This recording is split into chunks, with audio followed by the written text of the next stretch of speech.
È fuori pericolo, ricoverato all'ospedale di Schiavonia il bambino di 3 anni che ieri ha rischiato di morire soffocato per colpa di una caramella. La tragedia è sfiorata fuori dalla scuola di Conselve. Il piccolo stava correndo verso la mamma quando all'improvviso la caramella è andata di traverso. Una scena vista da una maestra che ha iniziato subito le prime manovre di soccorso.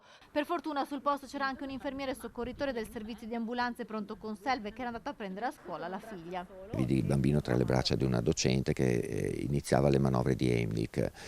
Preso il bambino tra le braccia, le ho portate a termine con le percussioni dorsali, dislocando quindi quel corpo estraneo che era una caramella che il bambino aveva malamente ingerito.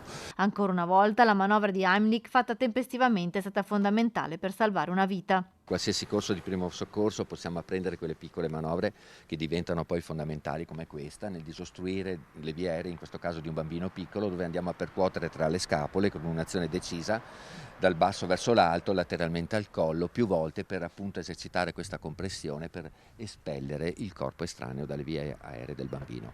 Manovre semplici che possiamo acquisire in corsi di primo soccorso come la rianimazione cardiopolmonare. Sensibilizzare fin da piccoli ad apprendere queste tecniche è importante, per questo negli ultimi anni sono aumentati i corsi di primo soccorso che vengono fatti a scuola. Dovrebbe essere questo un patrimonio che appartiene a ciascuno di noi, già nella fase scolastica, formativa, educativa, che parte fin dagli 8 anni fino all'età maggiore, e questo come ricchezza personale nel saper quindi approcciare e affrontare una qualsiasi situazione tempo dipendente. Qualsiasi mezzo d'emergenza, per quanto prontamente disponibile, non potrà mai essere in un luogo ed esercitare queste manovre se non già presente in pochissimi minuti.